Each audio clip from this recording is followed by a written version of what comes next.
Olá pessoal, tudo bem? Aqui quem fala é o professor Adriano e hoje vamos falar sobre a prova de História do Exame Nacional do Ensino Médio, Enem. O foco principal das questões apresentadas na prova do Enem geralmente é o Brasil. A disciplina aparece dentro das ciências humanas e suas tecnologias.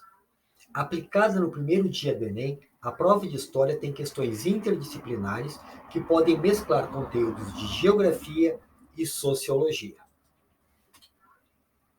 Ela exige uma boa capacidade de análise e interpretação de texto e também pode trazer enunciados muito longos, acompanhados de ilustrações e gráficos. Será que cai no Enem? Isso é a pergunta de milhões. Mas vamos lá. Nós fizemos algumas pesquisas e identificamos que história do Brasil, ditadura do Brasil, escravidão, conquistas trabalhistas, o papel das mulheres, negros e homossexuais, movimentos sociais, direitos humanos, desenvolvimento social, revolução industrial, revolução russa, república oligárquica, república liberal, era Vargas e pós-guerra. Apesar do Brasil ser o tema mais cobrado, não convém esquecer de revisar temas como Revolução Francesa, Revolução Industrial, ideologias como o fascismo e o comunismo, pois também costumam cair no Enem. História do Brasil no Enem. A história do Brasil, como já dissemos, é o tópico mais cobrado no Enem. Praticamente todos os períodos são contemplados com uma questão. Geralmente, as questões de história trazem textos ou imagens, por isso, leia primeiro o enunciado, para direcionar o seu olhar e procurar a resposta. Caso não entenda alguma palavra, não se preocupe, procure entender o contexto geral da mensagem e não o específico. Brasil Colônia. O período colonial costuma abordar questões relativas à organização social, escravidão indígena e negra, além da economia. No entanto, mais que datas, tenha sempre presente o quadro geral, o contexto histórico de cada período. Assim, o conteúdo ficará mais claro para todos, para vocês. Invasão holandesa. Vamos pincelar as mudanças trazidas com a ocupação holandesa no Nordeste. A finalidade era retomar e manter o controle sobre a produção e o comércio de açúcar no Nordeste, resultando no controle holandês desta região por quase 25 anos. Ciclo do ouro. O ciclo do ouro é a época em que a extração e exportação do ouro figurava como principal atividade econômica no período colonial. Teve início no final do século XVII, momento em que as exportações do açúcar nordestino caíam pela concorrência exercida pela produção açucareira de ingleses e holandeses no Caribe. Escravização indígena no Brasil colônia. As formas de utilização da mão de obra escrava indígena nos tempos coloniais, a escravidão indígena existe desde os primórdios da colonização portuguesa no Brasil, sobretudo entre os anos de 1540 até 1570. Trata-se de uma alternativa à mão de obra africana durante todo o período do Brasil colônia. Brasil Império.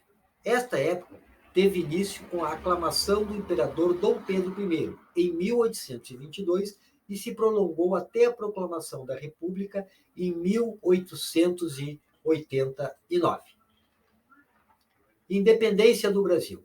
Esta ocasião também chamada de Grito de Independência, pois, segundo a tradição, Dom Pedro teria dito em alto e bom som a frase Independência ou morte, à guarda que o acompanhava às margens do riacho Ipiranga, em São Paulo.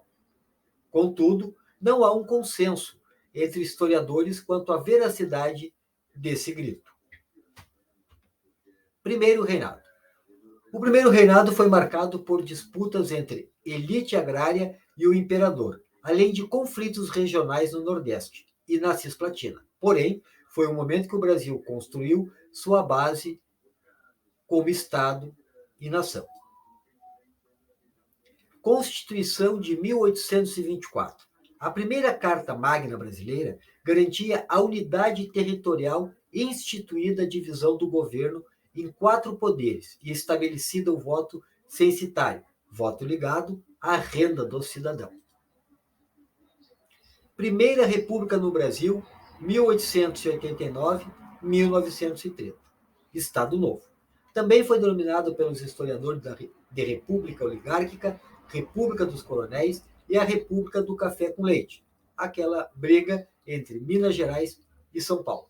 O primeiro presidente da dita Primeira República foi Marechal Deodoro da Fonseca e o último, Washington Luiz. Em 1935, o governo havia reforçado sua propaganda anticomunista, o que legitimou o estado de sítio, em fins daquele ano e a declaração de guerra no ano seguinte. Ora, em janeiro de 1938, estavam previstas as eleições presidenciais. Porém, aproveitando o momento de instabilidade política pela qual passava o país, Getúlio Vargas deu um golpe de Estado, em 10 de novembro de 1937.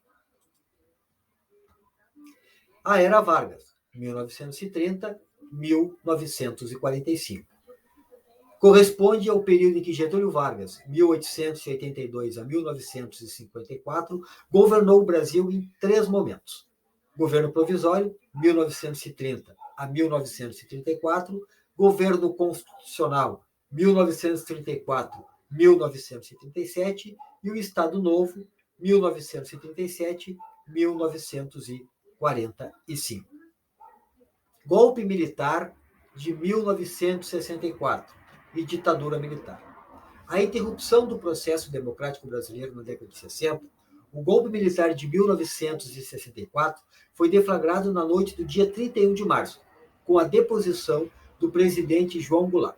Essa ação contra um governo legalmente constituído marcou o início da ditadura militar no Brasil, que duraria até 1984. O regime militar durou 21 anos e estabeleceu a censura à imprensa, restrição aos direitos políticos e perseguição policial aos opositores do regime. Redemocratização do Brasil. Considera-se que houve redemocratização do Brasil em 2 momentos de sua história republicana. Em 1945, quando Getúlio Vargas foi destituído, em 1985, no término da ditadura militar, e vamos entender o que é redemocratização. É preciso definir democracia. Pessoal, agradeço a atenção de vocês por este vídeo de hoje, que é para nós estimular o nosso conhecimento e, dentro dessas informações, nos qualificar para a prova do Enem. Muito obrigado, um abraço do professor Adriano e até a próxima, se Deus quiser. Um abraço.